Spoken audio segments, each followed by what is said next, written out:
Welcome to What's in Store with Carly and Chris, the show where we cover hot topics at the cross section of retail and real estate.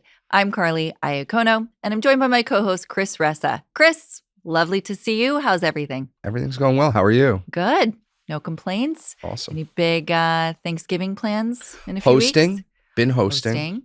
Yeah. I when we were first starting our family, we were traveling to everybody for holidays, and sat down with my wife and I was like, we have to stop. This is insane. Like, cause like in the morning we were going here, in the afternoon we were going here, and dinner we were going here. It's like, and then when you have young children, my kids are 6 and 7. And so it starts to get really hectic. So we decided, let's have everyone come to us. And we started hosting, 5-6 years ago. And that's not hectic.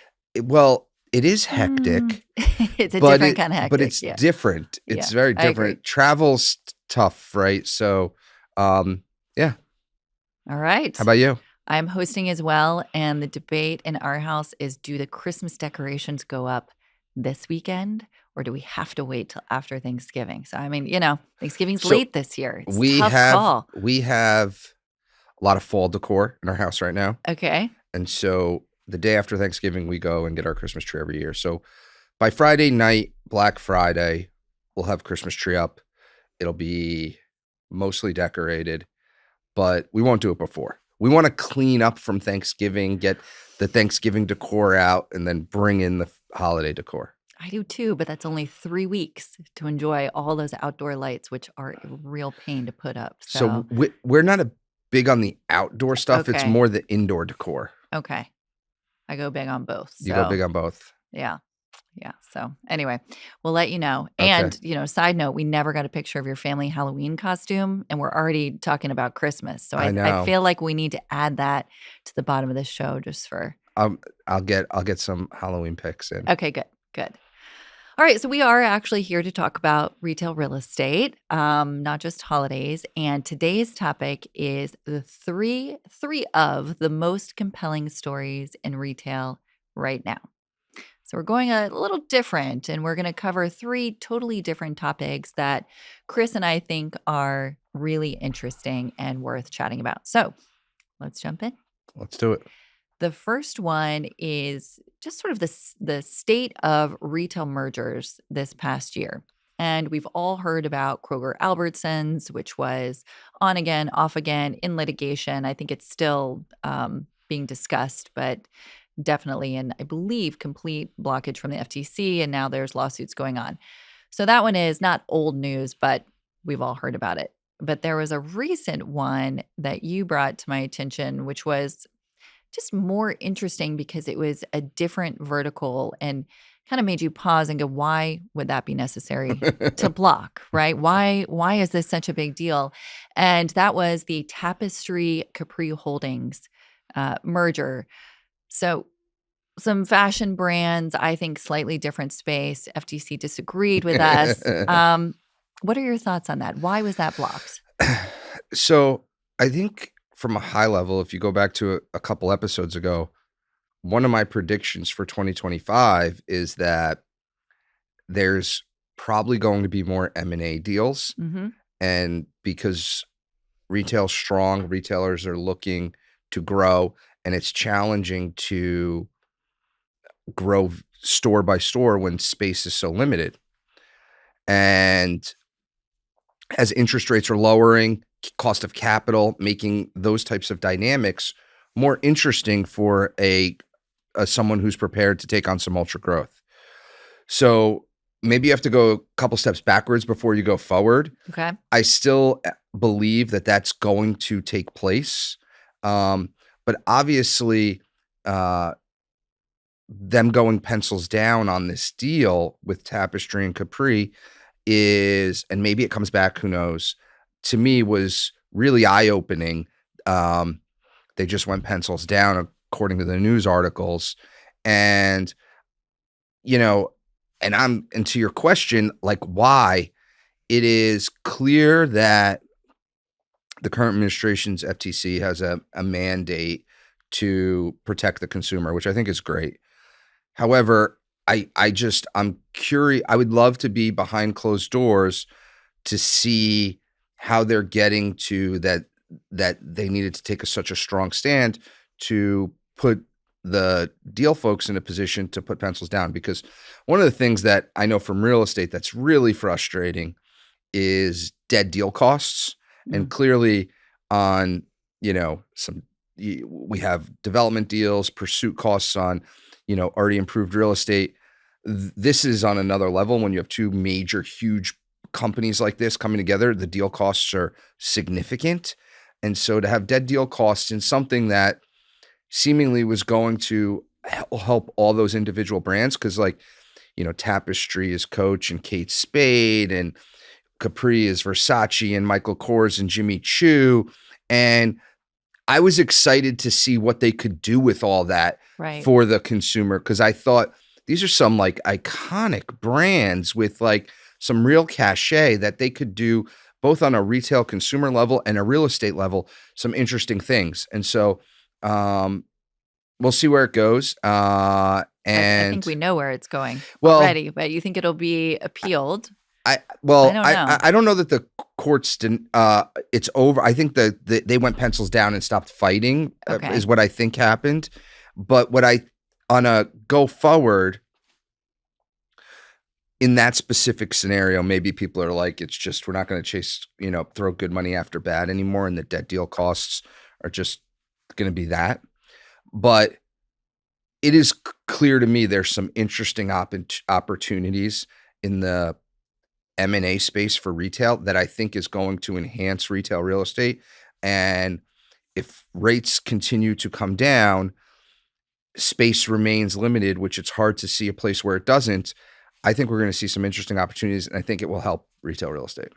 So the mindset of why this was blocked, I thought, was a little different from what we could read. Obviously, we don't have the full story, not being part of the FTC, but I think it was a little different than, say, the Tempur-Pedic mattress firm merger that was blocked also this year. That one was a full supply chain solution, right? You have the manufacturer with Tempur-Pedic, Sealy, all the way down to mattress firm having a really, really strong retail presence. So I don't necessarily think that was a bad move for them, but the FTC said you're controlling too many pieces of this supply chain. So we don't want that.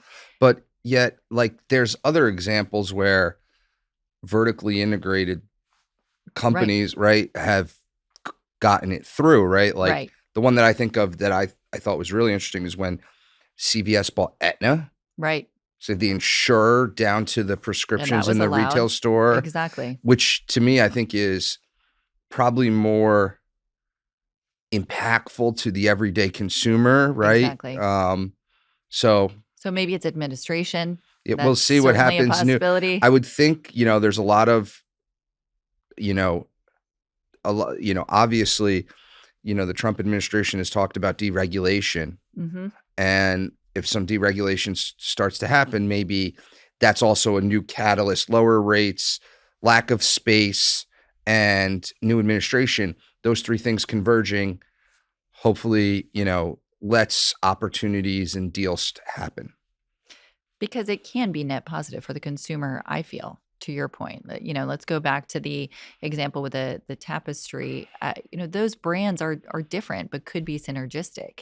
Yeah, I think that one of the mandates for the FTC is pricing power, right, more than innovation, right? And I look at it from what could be, and what could come, and what could they do. And I think one of the things is just pricing power is one of the huge pieces.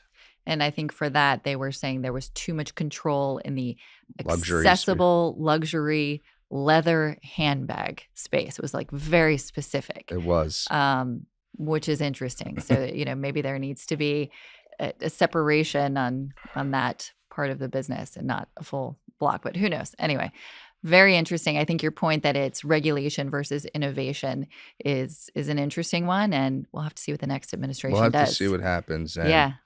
But I will. I don't think dead deal costs are good for the economy. It's not good for anybody, right? And so that piece is hopefully we can limit those. Of course. And then how much do you fight it as a Yeah, company, right? Is this sort of a lesson that every other company looks to and goes, ugh, we don't want to end up like that. We don't want to spend all this money. It's probably not worth trying. Or maybe that gets priced in now when you're looking at a merger. Like, what's the downside if this doesn't go through? What's our risk in dead deal costs? yeah, So, definitely something to keep an eye on. sure.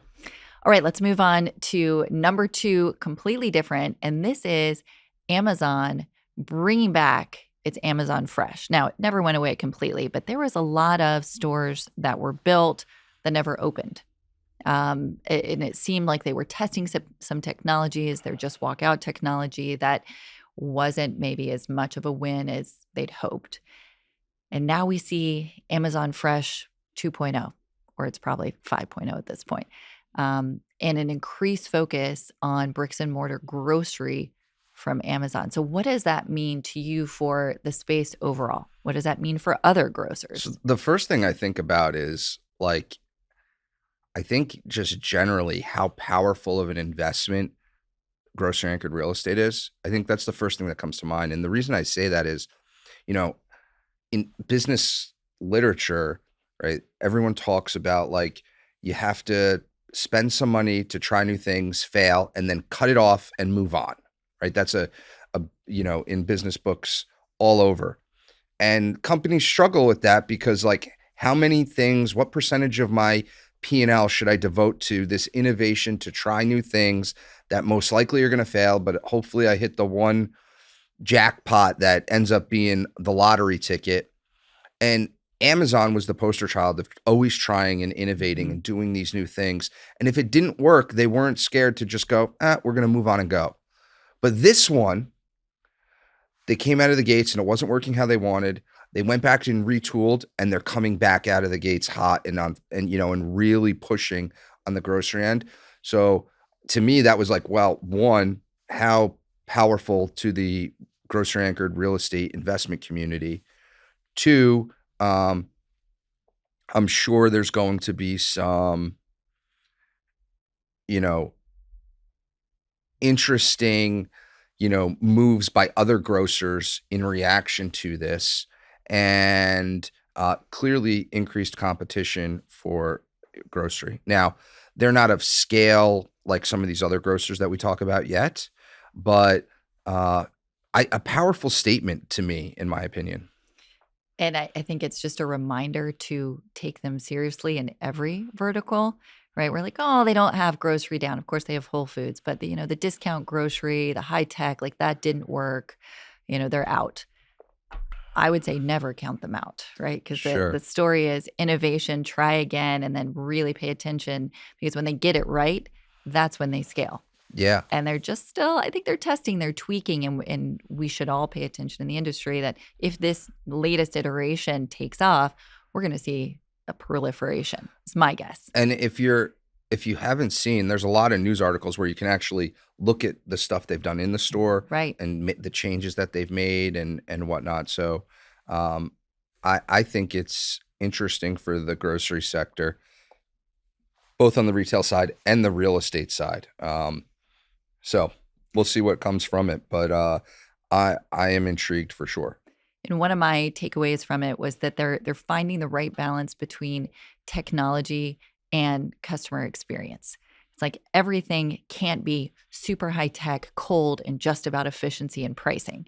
But yet everything also can't be about just a warm experience and, just focused on how you feel when you're in the store. It's got to be this blend, which they're trying to hit right. I think their first iteration was the walkout technology, right? That they've now abandoned, which is interesting.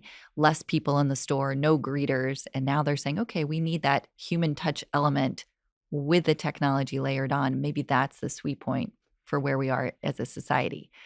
So I think finding that balance of efficiency, technology, and consumer experience is something that all retailers are kind of dabbling with right now, and this could be a really good mix of the two for them. I got a question for you. So let's say 10 years down the road, there's hundreds of these around the country. Do they only sell groceries in those stores? Mm. I no. I think no. There'll be some other complementary products, but if you diversify too much, do you become a Walmart, a Target? Do you lose your brand identity? I think that there's a lane there, right? You could be grocery, like Aldi, for example. The last time I was in an Aldi, it was grocery around the perimeter and then lots of really odd to me items in the middle. They were like slippers and I don't know, random stuff in the middle that clearly works from a product mix for them. I couldn't figure out how they come up with the items, but it worked, or they wouldn't be doing it. So I think with Amazon, they're going to have something that they sell that appeals to those consumers they've targeted who shop in Whole Foods or Amazon Fresh, assuming they're slightly different. But it can't, I don't think it becomes a diversified big box retailer. Okay. That's my prediction for 10 years from now. We'll watch this and you'll be like, oh, yeah, that's way off. I don't know. What do you think? What's your prediction? I think that there's, if you look, the last mile is, no one's conquered this yet. And one of the reasons is the last mile is like, for those who don't know, is not actually a mile from consumer households. It's much, much further than that out. And so the grocery anchored real estate that they're going into, or real estate that's getting converted into grocery anchored real estate that they've gone into, is now another distribution point. And they're obviously today focused on food and grocery, but I would think that someone like them, they might find additional utility out of the box long term. But that doesn't necessarily need to be consumer facing. That could be on the site in the back end. If it's distribution focused, why does that need to be part of the store? I'm not saying it's distribution focused. I'm saying it could be anything. I'm just saying the utility of the box, because the most in-demand real estate is the real estate that's closest to the consumer, and the real estate closest to the consumer is retail real estate, and they're attacking that. I actually thought years ago when they bought Whole Foods, that was one of the main reasons they bought Whole Foods, was the locations and the markets that they were immediately accessing. So one of the things with Whole Foods is a lot of their locations are super regionally focused, right? So they're not all in the neighborhood. Some of them are because the density allows for it. But there are some Whole Foods locations that are very regionally focused, whereas most traditional supermarkets are much more are further in and closer to the consumer, especially in suburbs in America. I still think it was a play to get into those markets, and maybe it will be distribution points later. Maybe they did it to learn about grocery. Probably all of the above. Probably. Right? They're behind the scenes going, we've got it all, right? You're looking at one piece, but really, we've got a lot in the work. So anyway, Amazon Fresh, very interesting, opening back up. I think we'll see them with a vengeance, expanding, but that is all speculation. Yes. So, TBD. Okay, the last thing we are covering on WH Smith and their push into airport transportation focused retail. Now, this is interesting because they have a bricks and mortar presence in Europe that's very strong. They have airport locations. They have train stations. They have locations in resorts. But the one thing that they've pulled out of their global business model is U.S. airport expansion. They're betting big on this. I think it was something like another 250 stores by 2028. Yeah. Rounding. Why do you think that is? What's attractive about airports? That's why I was so taken back by the press release, right? Because they like another 250 locations. That's a lot of airports. A lot of airports.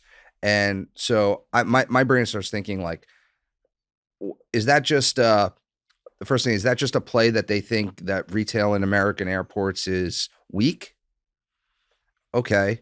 I would think it would have to be more than that. I would think they have a prediction on travel. Mm-hmm. They have a prediction on the, just the nature of transit-oriented retail and consumer spending in a transit-oriented environment. And so what does that say for like locations in touristy areas? What does that say for other transit real estate-oriented areas?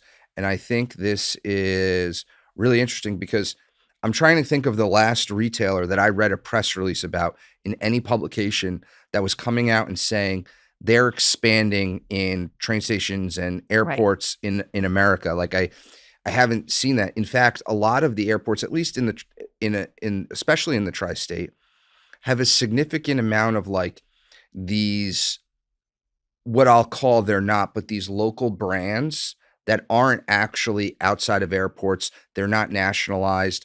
They're like, they appear to be local brands, but really it's like one company is ideating all these different brands to go into the airport. If you go to LaGuardia or you go to Newark and you go to any of these airports. And so the fact that you have this like global brand that is like, we're coming and we're making a big public announcement. We want to open up a ton of stores in US or North American airports. I was like, wow, that is so interesting. And what does that really mean? What are they seeing? Why is that? Why is now the time to do that? It's probably some combination that they think they have a interesting mousetrap for retail in American airports that's not being delivered, or they could be more competitive. It's probably their prediction on what's going to happen in American travel and North American travel. It's probably a combination, but I found it super interesting because I haven't read a lot about this, and it's just another like retail real estate is hot. People are like trying to find any way to open up in retail real estate.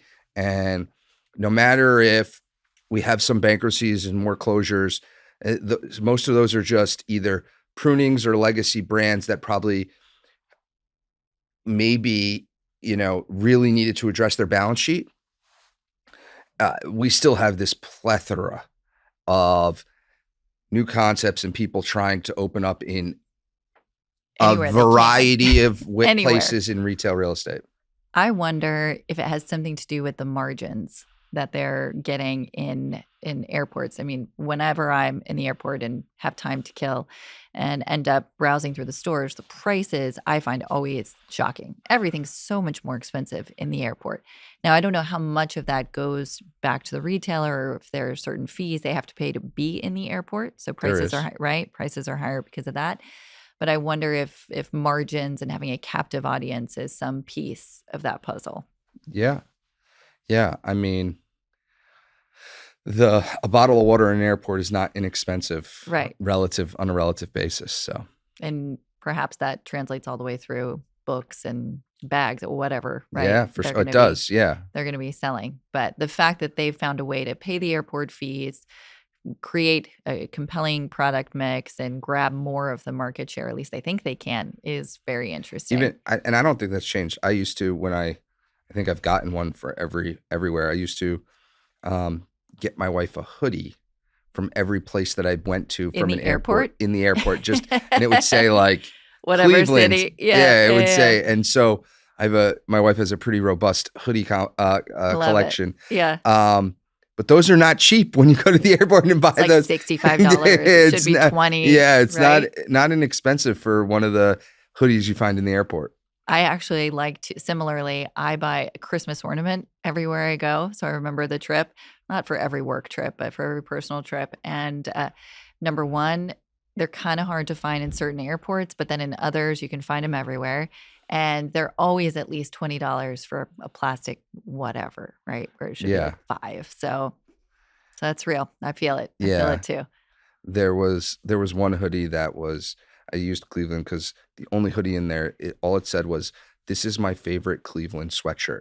And so I got that for my wife, and I was like, this is an interesting one. Like, she's like, "Thanks, honey. This is beautiful." This is interesting. So that Christmas, I got another hoodie that I ordered in custom, and it says, "This is my second favorite Cleveland sweatshirt." So at least that was funny. Yes. That was worth the $65 that you probably paid for it. Right. So interesting. Well, I'm excited to pop into one of those when they do open and see what their product mix is like, and see if we feel like it's really going to take off like they are projecting. So, yes. Interesting.